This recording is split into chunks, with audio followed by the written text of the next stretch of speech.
Hoş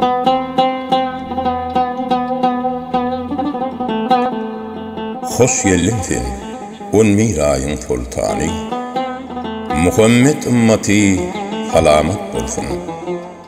Allah'ın dergahine eden doğanız Ramazan ayına mübarek bolsun. Hormatuna keramatlı bu ayın, yüreklere mehir kuysun alayım. Arassalan için kalp diyen jayın, mukaddes ayınız mübarek bolsun.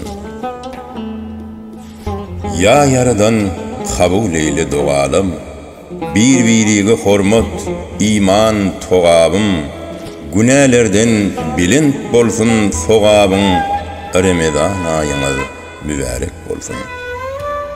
Kadir giyce, ibadet et barallah, perişteler emin yer inşallah, din İslam'a kuvvat ya Resulallah, mukaddes ayınız mübarek bolsun. Anjıtmagın kalbin Allah uydur. Köngül dünyan sahabata eyedir. Şeriat beyani inen günüdür. Mukaddes ayınız mübarek bolsun. Yüreklere nur paylanyan günlerde, doğa kılın, sağlık bolsun öylerde, mukaddeslik coştun ek yüreklerde, Ramazan ayınız mübarek bolsun.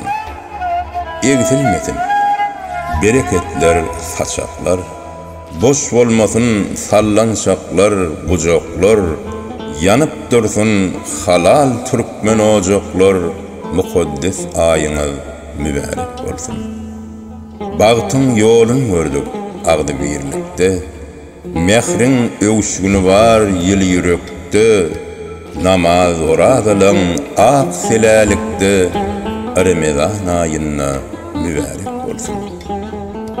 Seher adan maşlap ya bismillah, aslama medet ber ey beyik Allah, edenlerine şükür alhamdülillah, mukaddes ayınız mübarek bolsun.